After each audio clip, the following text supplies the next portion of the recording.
Welcome back to Final Fantasy XIII. So now, guess what, guys? Yes. Guess what, guys? The gameplay now is going to step it up a bit. Why? Instead of having a hallway, we have a combination of 3 hallways. Wow! Yeah. This game is living on the edge now, isn't it?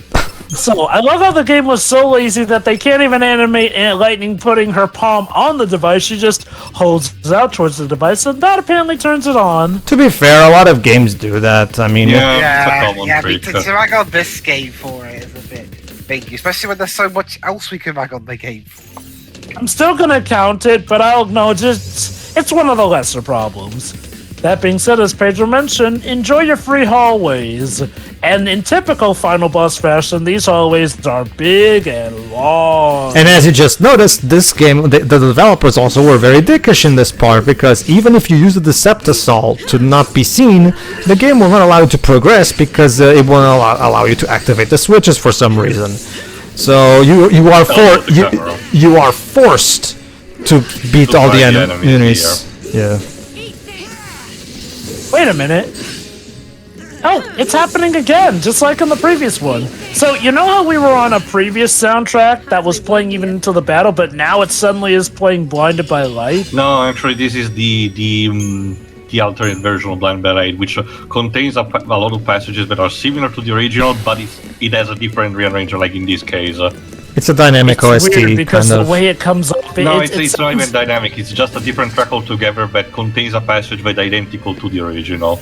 Oh, okay. Is that so? But Yes. now essentially you have to... Okay, this is not quite a puzzle, but the mechanic of how this goes is that you rearrange the bridge so that it can eventually take you down. However, you have to essentially just go to a different platform, fight the enemies so that you can activate more of the panels, essentially. The real challenge is actually getting also the treasures that are in the more optional areas as well. Mm-hmm. Nope, sorry Pedro, you gotta fight these two. Well, yeah. Again, in general, it's a thing that the game has in its entirety. When the enemies are in alert state, you cannot actually open the treasure chest nor activate switches that are around. And even with the Deceptisol, you have the enemies still alerted. They just don't go after you. Mm-hmm.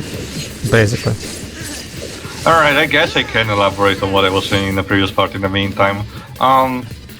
Again, the game conveyed poorly during the moment in Palum Polum where Hope confronts Snow. The game conveys poorly again the entire situation because it shows flashback of the situation where Snow, allegedly at least, had the fault being of someone else rather than him, because those were the scenes that the game did allow us to see previously. But yet remember that at that point Hope is talking about just in a broad sense, in a generic term, rather than referring specifically to his mother. And only at the very last second, Snow has his dumb realization moment, he's like, wait, that kid, she was talking about you! I get the idea that at least what the game intended it to happen was that Snow, despite, like I said, it was mentioned even in the data log and everything, in dialogue, that the people in the Hanging Edge volunteered, Snow was still acting kind of like as the leader of that rebel team, and a lot of people still eventually died. So he feels guilt of responsibility for, essentially everyone who was under quote-unquote his command. Sure, it was still ultimately their responsibility because eventually they volunteered, but it was also more of a case of, him still being that kind of leader and taking a decision and everything, So at least in feeling some kind of guilt for those people who fell, that I can actually understand why it would also cause that kind of bothering up, because again, he's referring to a more broad sense when Hope is asking those questions about what do you intend to do to make things up again, and everything. I would understand that too, if it wasn't for the fact that we actually have an entry in the data log literally saying that Snow induced her into joining the war, even though... Yes, but as I just mentioned, during that particular beat, Snow himself is not thinking about, Nora, but in a generic kind of sense. Again, it's only at the very last second that he really connects the dots, between Nora and Hope. I do think too, it comes to a point where I think we're getting to a point where you should be credited as a story writer at this point, honestly. I'm not really inventing anything that the game hasn't provided. You're just taking elements from it and pretty much. Allow me to help. The problem is that the game doesn't convey any of this shit properly. It doesn't. The characters never at any point get specific with their language. They just rely on basic platitudes and don't ever actually talk to this on a very well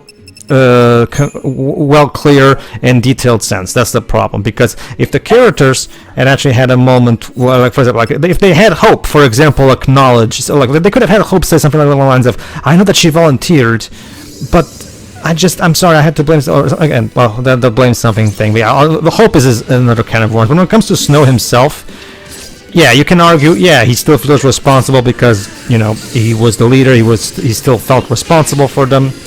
The problem is that he literally says, it's all my fault. Okay, you can say you have part in the blame, but okay, let me put it this way. The game wants at all costs to make Snow out to be the one and sole culprit. And that's where the problem lies. The game never at any point is the fact that there were volunteers gets acknowledged.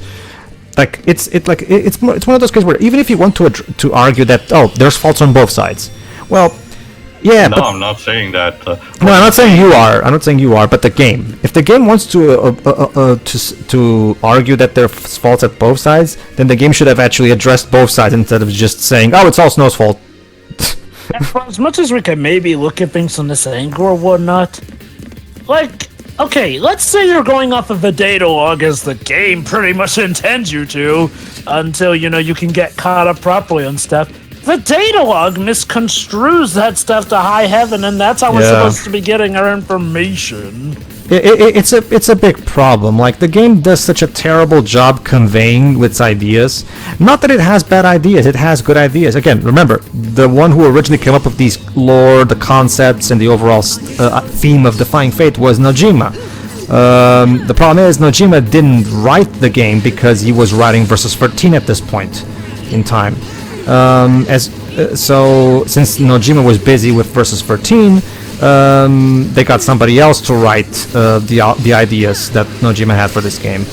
So, well, speaking of Versus 13, Dej, bit of a fun fact. You know how 15 was originally supposed to be Versus 13, right? What? Well, I remember 15 versus 13, yeah, I remember that. Get this. Originally, for the story of 15, which was Versus 13 at the time, the idea is that this would have been a weird alternate world that is, for some reason, inside the planet of Cocoon. It's a bit weird. It's because it was supposed to be the new Ivalice Alliance. Basically, okay, to put it in the sense that a lot of people nowadays will understand, this was Square's idea of a shared universe. That's basically what you need to know. Basically, way before the stuff like the cinematic universe idea was even like a popular. Well, okay, it was a thing back in the day with the Monster Universe. And there is the thing that apparently Final Fantasy X is the past of Final Fantasy VII.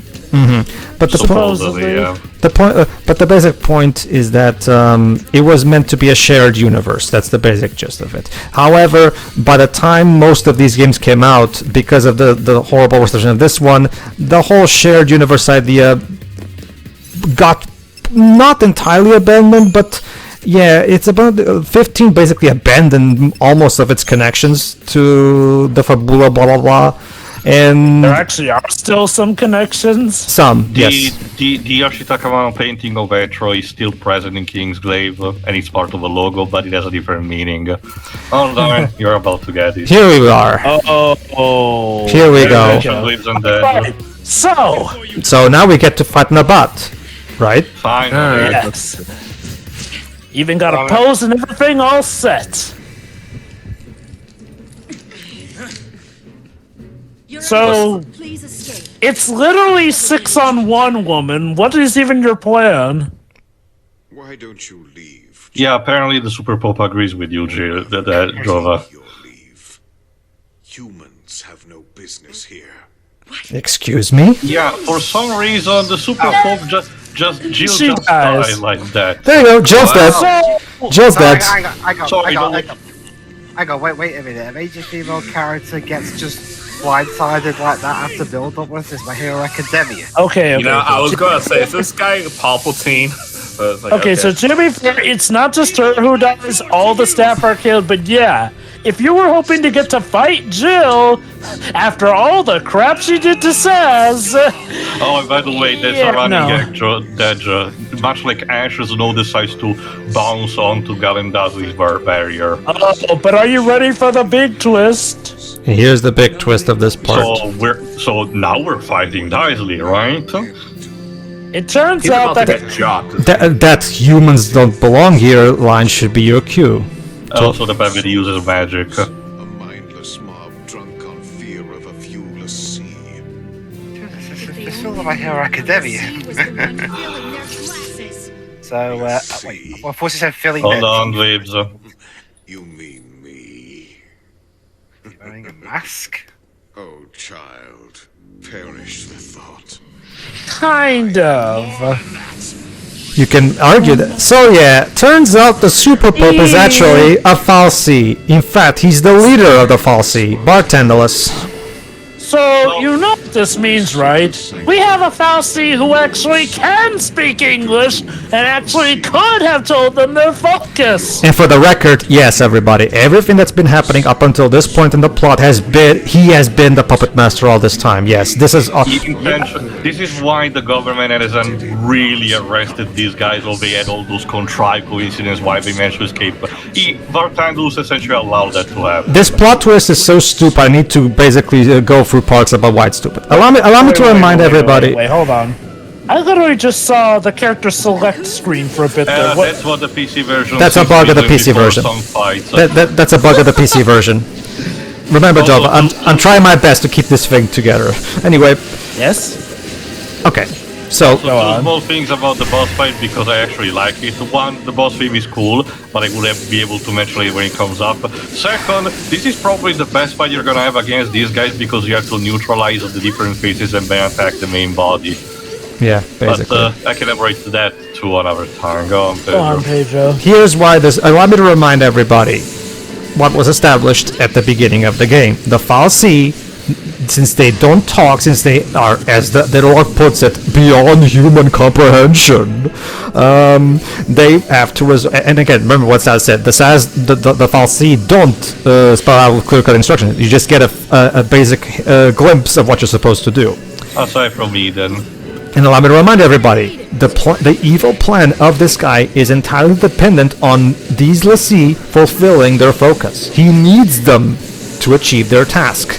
And yet, for whatever reason, he did not in any way have anybody or anything make their focus clear to anybody. Meaning, the reason the characters have been basically bumbling around with no direction up until this point is because this lazy asshole wouldn't bother to tell them what. So basically, the entire plot was basically just been wasting your time up until this point. Mind you, believe it or not, it's gonna get dumber when you actually figure out... Wait. Let me guess. Is the plot twist is that Lightning and Co. aren't humans either? They're technically l'Cie right now, so... No, they're not. I mean... No, because it says humans shouldn't interfere, so... Also, don't be bothered by the time those are attacks. So they're always percentage based. Okay. I'll spare you some doubt right now, Des. When he said humans shouldn't interfere, he's referring to the fact that Lightning and company are l'Cie right now. Yeah, technically, Yeah, even though... being a fal'Cie doesn't really consider humans on a normal level, so even if l'Cie is more of a status than you being a different complete being, physical being, it's enough for that distinction. Also, the whole thing about them being bumbling around technically still part of this guy's plan because he essentially needed the party to get stronger through actual physical hardships. Problem, things could have just gone, in actually smoother ways without that much contrivance if that was the intent. I guess, you can tell that, but it didn't say that Bartendalus is just sadistic and love to see them bumbling around like idiots for amusement to add on to the effect. But it's something that I can also mention potentially later because this next cutscene is also important. So I know what you're we thinking. beat him, That right? yeah, we already just defeated. What a pussy. Well, Then, I guess it wasn't Eden controlling things after all. As I said, Nope. It was more of a. no, it was- he's just fine. It's not even a case of you actually damaging him. It was just, well, I was just testing So basically, you. that boss battle was just a waste of my time. And you think Again, this? technically speaking, a test of your skills until this point. It is the game trying to be cheeky and have a game and story integration by testing how much these diseases are becoming powerful enough. But Oh, get yeah, used this to is fucking. important. Here we go. He's about to spell it out. What's Ragnarok? The first 4 movie. Ragnarok means your arm aches. Actually, yes, that's very good. you've forgotten your focus. Ragnarok is the Why beast. didn't Vanille forget, honestly? Is it just, oh, she was lucky and didn't get her memory wiped by the whole crystallization? Because the plot needs to happen, Jova. One among you And that's the thing, yeah, Dysley's pretty much going to spell it And out, also, so he's using the teleportation to be a dick. and destroy. honestly, Oh, he's like Ganon from the Legend of Zelda cartoon. Yeah. come to think of it, what even was the point of Vanille remembering her focus given how she never even tells them? Like, here's Dysley just spelling it out. Turn sustains you. And Like, you could have had Vanille lose her memory, and honestly, we would probably have the same thing. Jova, what no a release of just force maybe. such as this world This has plot is never poorly seen. written. Yeah, exactly. Edge, we went past that point well. So there you well go. Before this. So there you The go. mission is to destroy Cocoon. So yeah, that's that's their focus, to destroy basically destroy the world, So what? basically. Who says it has to be? I do. I do, because I am the plot master. I'm the dungeon master of this RPG, and I say what I In say a way, goes. kinda, I guess. Yeah. Oh, this bit.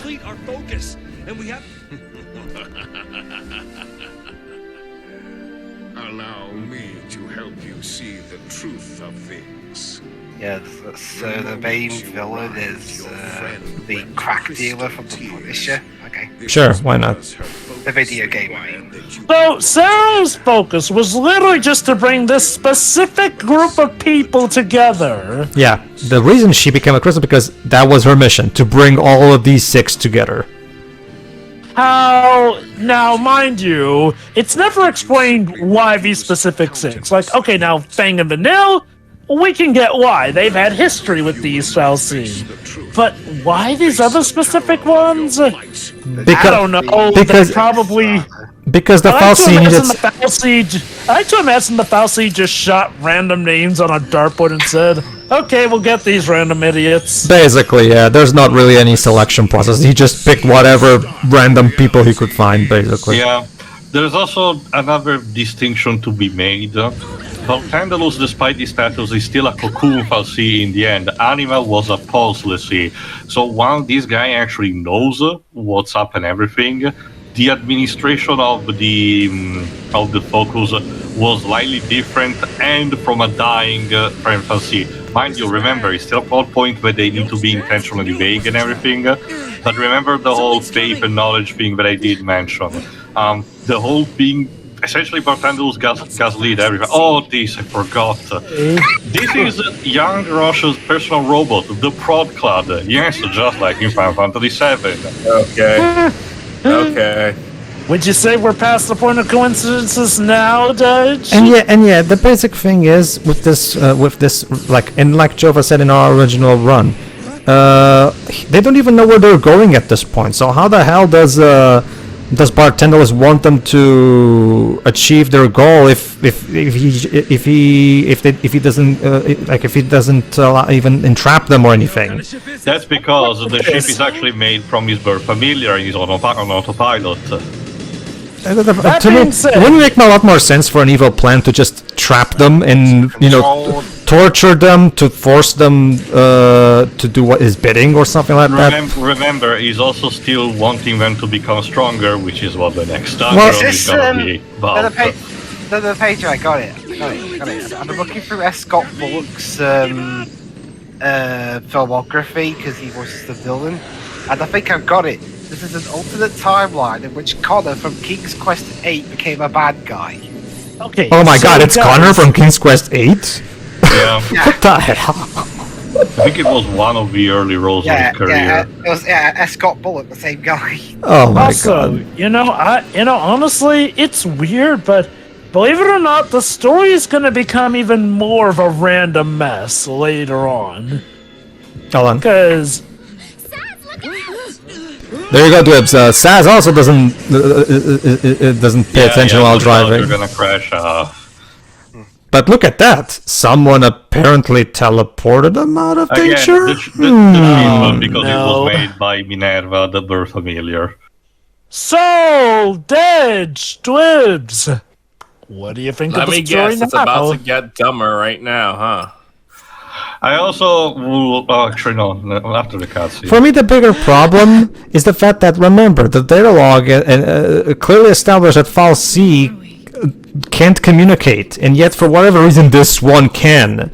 And Because much like with Eden, he's on top of the food chain, but it's also an inherited problem that Falsi have with how the system is created. But the problem is, once again, the game is not conveying this, or if so, it's super poor. Or is it also in a Japanese exclusive novel No. where it's explained Well, why? No, it's actually in the data log. Well, not in the data log, but in the Fabula Crystallis itself, not necessarily a novel. See, here's the problem with a big lore change like this. When you establish a lore and then have something that breaks the rules of it, you need to know how to proceed Also, accordingly. I already mentioned Otherwise, that the data log mentioned that Eden talked. In fact, he talked only to Galenth Dysley himself, him being supposedly a vehicle. That now we know that Dysley himself is also a Falsi, of course. But as far as the lore knows, the lore actually is concerned, there was a Falsi that was able to talk. and you know what? If you didn't check the data log, you're screwed in that regard. It's almost like Dysley wants it to come true. Like, why not mention that in the story then, to at least help give us an idea of precedent? Why have we that be a come random across the thing off same in the data problem, log? but because we have the same problem that Pedro mentioned in one of the early parts. The fact that out of all these people, none of them actually know what's up in the higher plans. Everyone is as much. Some grand design we just don't understand. Yeah, I was just trying to guess what the characters were saying in this cutscene. Maybe he's one of those guys who's like, well, you know what? This world's become not to my vision. I'm going to destroy it and remake it in my image. So yeah, Snow is evidently bummed I guess, because it turns out that, while Sarah did ask for them to save Cocoon, she was a pawn. I also want to elaborate something that I did mention in the original run, and while I still maintain it, I want to at least elaborate a bit with it. Well, you have time to think about it, Snow. But I mentioned my distaste for the fact that you don't get to. Yeah. Fuck it, I'm counting it. Well, I mean, I don't have alcohol on me right now, so I'll just drink. You're slacking behind with. But that's okay, guys. There's another way it could potentially be detrimental to my health. It's a really, It's really, St. really Patrick's cold drink. Day. Come on. But Destroy Cocoon. commitment, I did express my distaste for the fact that you could not fight Dysley in his human form and just directly in his Falsi form, and I still maintain that because, and it's a sentiment that the team did listen, because all the people were not keen to that, because 13.2 actually spices things up much more with a villain that you fight. Not entirely, but almost exclusively in human form. 15 also add that. So clearly Square listened to the message here. My problem with that was not the fact that I want just human bosses. I just want an RPG that balances out the fact that you fight an antagonist that's clearly presented in a human form, and if that character has a transformation of some kind, also that. Like, say, the Hojo boss fight at the end of this to Final Fantasy VII. Or the fact that when you find Dyne, you get to fight him just in human form. He doesn't become a grotesque monster, like, immediately or ever, for that matter, With what the game had built things up, we should have had a boss fight against, Jihl Nabaat, one against Dysley in human form, and then one against Marfandalus. That would have been easy progression justified by the plot, with no real problem. We had to hazard of our guess, the Rush development. either the development was rushed or the dev team could not easily, find out a decent enough way to construct boss fight for these human characters. Yeah. Wait, it gets better. Believe it or not, Dej, to try and atone for the fan backlash and not being able to fight Jihl Nabaat, you get to fight her ghost in 13 too. DLC. Okay, cool. Basically. They even lampshade the fact that she may or may not be a zombie or whatnot. Admittedly, Okay, they gave her a pretty funny skit in their introduction, if I recall correctly. It's more so the fact that the game up until this point has been operating entirely. Remember, the supposedly up until this point, the entire reason why the plot has been so obtuse and hard to understand is because of the fact that the Fal'Cie can talk. So the fact that this Fal'Cie could have clearly made the plot more clear from the get-go. Basically, if takes all the built-up frustration the player has had up until this point and completely magnifies it even further and makes the player basically lash out at the game. Because here's another thing. We're going to see later that he's not the only Fal'Cie in the story who can talk. There's a Fal'Cie at the tail end of the game that we'll meet that can also talk. This game, I can assure you this. Maybe it's explained better in the data log, but as far as the story goes, it is not explained why certain Fal'Cie can talk while others cannot. It's essentially a power level thing. The higher power you have, the more ability you gain. Essentially, also in how much you are in control of things. Okay, I've got a question actually before we go. Sure. How would you have managed? How would you have got the whole let the lead Fal'Cie directly relay their focus to them without it just coming across as, oh, that was a bit too easy for them to figure out? I mean, that's the thing. I wouldn't maybe not give the Fal'Cie so many abilities that should have them easy. Like, here's the problem: the more overpowered you make your villain, the more you have to find ways to explain why they don't do this or that. Otherwise, they just come off as stupid. Yeah. Case in point, Mephiles and Sonic 06. I have an answer, Dweebs, but if you allow me, it's a bit similar to a concept introduced in the comic book run of Marvel Exiles. Essentially, they have a MacGuffin on their wrist that when they get teleported to a dimension that they need to quote-unquote fix problems in the time continuum, time distortion continuum, the device actually gives just a single phrase in the vaguest term possible, and they have to interpret that and actually figure out how to hang things up. The entire goal of Bartandalus, like I did mention, the reason why he deliberately led the party into this convoluted way, again, gaslit them and everything, is because he just wants them to become stronger to the point at which one will become Ragnarok, and everything. He doesn't really care how they get to that point. He just wants them to become stronger, and it's important for him also that they stick together and don't really screw things up, because otherwise they will become Sith, and completely bungle the mission. He will need more people for his purpose. If you ask me what should have happened, because remember, it was Anima who gave them their focus and everything, admittedly probably manipulated by Barthandalus, they should have got only the phrase, get stronger. That alone should basically tell what we need to do, will create the dilemma of the party, will justify Lightning's idea of rampaging against the Sanctum, and will essentially let them arrive at this point. Honestly, that's a good middle ground. Having just the scenes with Ragnarok, because yes, those flashes were supposed to be basically that, it incentivized potentially a good mystery, but it might be still a bit too vague. And again, I'm not entirely sure if the vagueness, while it is a plot point, supposedly is specific like that to all Fal'Cies, or it was a case where Anima, being too injured, laid the instruction in a way that was even more buttfuck than...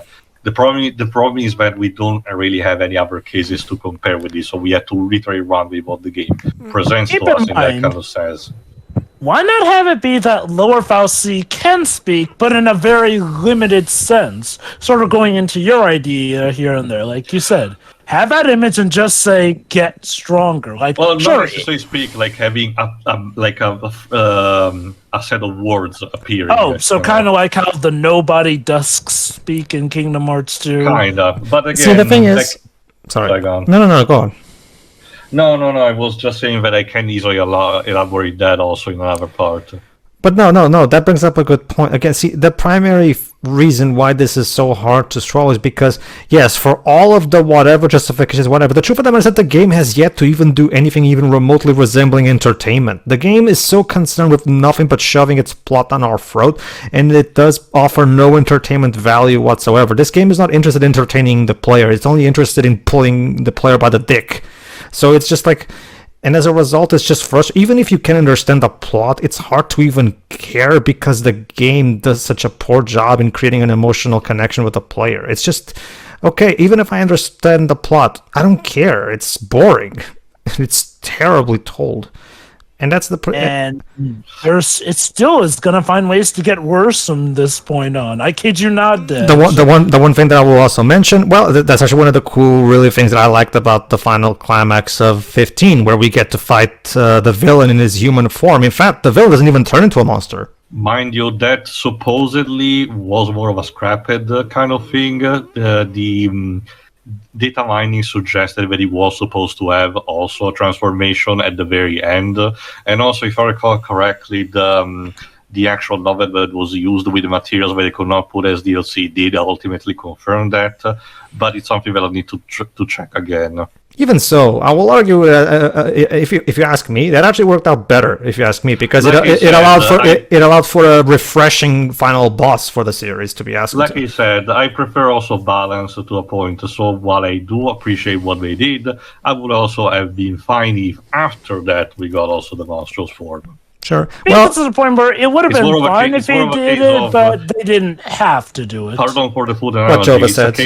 It's a case of each cake is tastes on its own, but if I can have both, why not? Oh, sure, obviously. well, how about this too? I think it works better if you think of it as like an attempt to compensate for this one, maybe. Sure. Just anyway, don't go too much in speaking of cakes, as much layers as I like, I think we're dragging this on for a bit. Yes. So See ya. Yeah, everybody, be safe.